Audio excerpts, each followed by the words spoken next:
Avez-vous déjà ressenti une étrange nausée après avoir savouré un plat de poisson? Ou peut-être avez-vous remarqué un goût métallique qui persiste sur la langue des heures après avoir mangé, accompagné d'étranges picotements dans les mains et les pieds?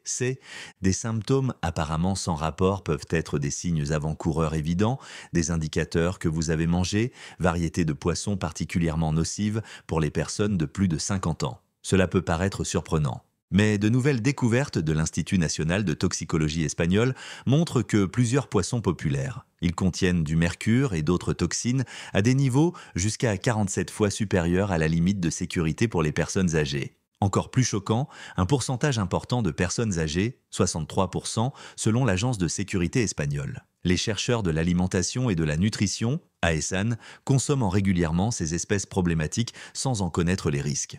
On a également constaté une augmentation stupéfiante de 234% des empoisonnements liés à poissons parmi la population âgée au cours de la dernière décennie, selon la Société espagnole de gériatrie. Les médecins et les diététiciens sont alarmés de découvrir que certains de ces le poisson est commercialisé de manière trompeuse comme une option saine et vendu dans les supermarchés. Supermarchés du monde entier. Dans la vidéo d'aujourd'hui, nous vous dévoilons 6 poissons à éviter après 50 ans. Nous parlerons des dangers cachés qu'ils représentent, des problèmes digestifs à la surcharge hépatique et aux dangers pics de mercure. Nous explorerons également des alternatives sûres afin que vous puissiez continuer à profiter des avantages des fruits de mer sans jouer avec votre santé. Si vous connaissez quelqu'un de plus de 50 ans ou si vous-même êtes dans cette tranche d'âge, partagez cette information. Cela pourrait vous sauver la vie. Calmar. Le calmar est un mets océanique apprécié pour sa texture tendre et sa saveur subtile. Un favori dans de nombreux endroits, le calmar peut être polyvalent dans la cuisine. Faites-le frire. La cuisson au grill ou à la vapeur sont des méthodes populaires. Pourtant, dans sa chair succulente se cachent des pièges pour la santé des personnes âgées. Teneur élevée en cholestérol et purine. Dans seulement 100 grammes de calmar, vous pouvez trouver environ 260 mg de cholestérol. C'est nettement plus élevé que pour les autres fruits de mer courants. Ce taux de cholestérol peut contribuer à des niveaux accrus de cholestérol LDL, mauvais, augmentant le risque de maladie cardiaque. De plus, les calmars contiennent des purines, que le corps transforme en eau, acide urique. Pour les ONH, personnes âgées souffrant NH de gouttes ou ayant des NH-NH antécédents de gouttes eau, inflammation des articulations, trop de purines peuvent entraîner des problèmes sous forme de crises douloureuses. Recherches et recommandations. Selon la Société espagnole de cardiologie, toute personne souffrant de cholestérol. Il est conseillé de limiter la consommation de calmar à environ 100 grammes par semaine. Si vous êtes amateur de calamar, optez pour des méthodes de cuisson plus saines. Au lieu de le faire frire, essayez de le cuire, cuit à la vapeur ou grillé. Moins de graisse saturée signifie que votre cœur et vos artères seront plus heureux. Une astuce astucieuse, faites mariner les calamars dans du jus de citron ou du vinaigre pendant environ 30 minutes avant de les cuire. Accompagnez les calmars d'aliments riches en fibres, comme les épinards ou les lentilles, qui peut aider à réduire la quantité de cholestérol absorbé par votre corps. Si vous avez un problème chronique tel qu'un taux de cholestérol élevé ou la goutte, consultez toujours votre médecin avant de mettre calmars au menu. Cela ne vaut pas la peine de risquer votre santé cardiovasculaire ou articulaire pour un plat savoureux. Le poisson école, également appelé poisson huile ou des poissons beurre, vous avez peut-être déjà croisé des poissons en banc, connu scientifiquement sous le nom de Lepidosibium flavobruneum, étiqueté comme un substitut luxueux à l'espadon ou à la morue dans les restaurants haut de gamme, avec sa chair blanche et ferme et saveur onctueuse et beurrée, souvent présentée comme un délice gastronomique. Cependant, sous cette délicatesse, un risque important guette les personnes âgées. Ester de cire et gempilotoxine. L'escolar contient des quantités inhabituellement élevées d'ester de cire, jusqu'à 20 grammes de ces graisses indigestes par 100 grammes de poisson. Le corps ne peut pas décomposer complètement ces substances cireuses, ce qui peut entraîner une maladie appelée curiorée, mieux connue sous le nom de diarrhée huileuse incontrôlable. Chez les personnes âgées, un trouble digestif si grave qu'il peut provoquer une déshydratation et des déséquilibres électrolytiques, faiblesse et même chute dangereuse. Avertissement sanitaire. L'AESAN recommande vivement aux personnes ayant un système immunitaire faible ou des problèmes intestinaux existants d'éviter complètement les scolars. Si vous êtes déterminé à l'essayer, gardez votre portion en dessous de 50 grammes et ne le mangez jamais pendant des jours consécutifs. Certains pays exigent même des étiquettes d'avertissement sur les fournitures scolaires en raison de ces problèmes. Une façon intelligente de réduire sa teneur en matière de graisse est de le cuire sur le grill ou au four. Papier absorbant. Les légumes cuits à la vapeur ou les accompagnements riches en fibres peuvent également atténuer leur impact digestif. Face à la possibilité d'une crise traumatisante de diarrhée grasse, la question se pose, le goût passager en vaut-il la peine en raison de la possible crise sanitaire? Pour la plupart des personnes âgées, c'est tout simplement trop risqué. Thon albacore, avec sa chair claire et sa saveur délicate, le thon albacore, souvent vendu sous le nom de thon pâle, c'est un ingrédient essentiel des salades et des plats raffinés. Cependant, son danger silencieux est lié au mercure, un métal lourd qui peut compromettre la fonction cérébrale et rénale, en particulier chez les personnes âgées. Surcharge de mercure, l'AESAN rapporte que le thon blanc peut contenir jusqu'à 0,689 mg de mercure par kilogramme, ce qui dépasse de loin la teneur de nombreux autres poissons. L'accumulation de mercure a été liée au déclin cognitif, aux problèmes de mémoire et à l'augmentation, risque de maladies neurodégénératives telles que la maladie d'Alzheimer.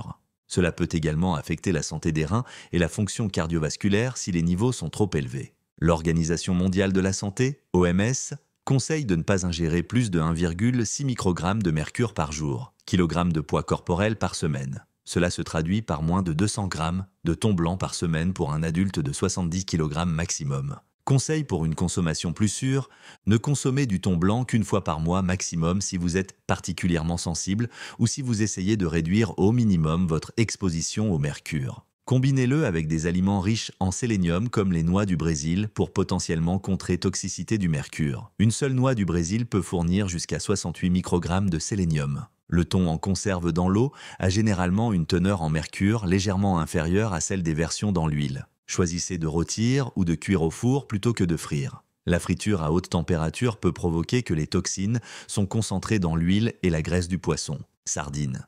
Les sardines peuvent évoquer des souvenirs d'un festin méditerranéen, une peau brillante et argentée, une intense et une bouchée charnue. En fait, ils regorgent d'acides gras oméga 3 et de nutriments bénéfiques, comme le calcium et la vitamine D. Mais les sardines ont aussi un côté différent, ce qui vaut la peine d'être gardé à l'esprit, surtout à mesure que vous vieillissez. Purine et sodium. Les sardines ont une teneur en purine très élevée, avec environ 480 mg pour 100 g en conserve. Eau, si vous êtes sujet à la ONH goutte ou à des problèmes rénaux, cet NH afflux de purine peut NH faire monter en flèche les hauts niveaux d'acide urique, provoquant une inflammation douloureuse des articulations. Les sardines en conserve contiennent également beaucoup de sodium jusqu'à 500 mg pour 100 g, soit environ un quart de la limite quotidienne recommandée pour les personnes âgées, en particulier celles souffrant d'hypertension artérielle. Stratégie saine pour les sardines. Limitez-vous à 150 g par semaine si vous êtes sensible aux purines ou surveillez votre consommation de sel.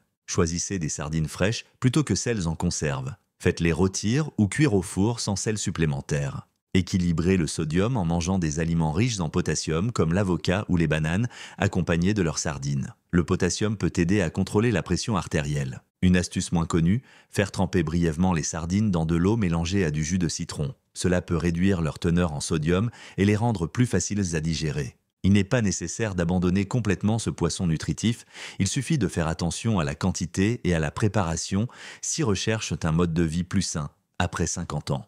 Tilapia. Le tilapia est vénéré dans le monde entier pour être un poisson d'eau douce, peu coûteux et au goût doux. Il est facile de comprendre pourquoi c'est un favori dans tous les groupes d'âge. Cependant, pour les personnes âgées, le tilapia comporte un risque inflammatoire caché lié à sa teneur en oméga 6. Rapport oméga 6, oméga 3, chaque filet de tilapia de 100 g contient environ 2,5 g d'oméga 6, tandis que seulement 0,2 g d'oméga 3. Ce rapport biaisé peut amplifier l'inflammation chez le corps, un véritable problème pour les personnes âgées en difficulté contre les maladies chroniques telles que l'hypertension, le diabète ou l'arthrite. Une étude menée par l'Institut de santé Carlos III d'Espagne a révélé que les personnes âgées ayant une alimentation riche en les oméga 6 ont 25% plus de risque de développer des maladies liées à l'inflammation. Meilleures options. La modération est la clé. Si vous souhaitez contrôler l'inflammation, visez 150 g par semaine ou moins. Chaque fois que vous incluez du tilapia, essayez de le compenser avec du poisson riche en oméga 3, comme le saumon ou les sardines, pour atteindre un équilibre plus sain. Il est préférable de cuire le tilapia à la vapeur ou au four plutôt que de le faire frire. Faites-le frire à feu vif, peut ajouter des calories supplémentaires et des composés malsains. Améliorez la saveur et les bienfaits pour la santé en utilisant des herbes fraîches comme le romarin ou le thym. Ils sont connus pour avoir des propriétés antioxydantes qui peuvent aider à freiner les effets pro-inflammatoires de oméga 6. Le tilapia ne doit pas disparaître de votre menu. Il vous suffit de surveiller la taille de vos portions et de vos aliments pour éviter l'inflammation. Anguille. Très appréciée dans certaines régions d'Espagne, notamment au Pays Basque et en Catalogne, l'anguille a une apparence allongée et glissante et une chair sensiblement grasse. Bien qu'il soit considéré comme un mets délicat, cela comporte également de nombreux dangers pour les personnes âgées. Charge élevée en graisse et toxines.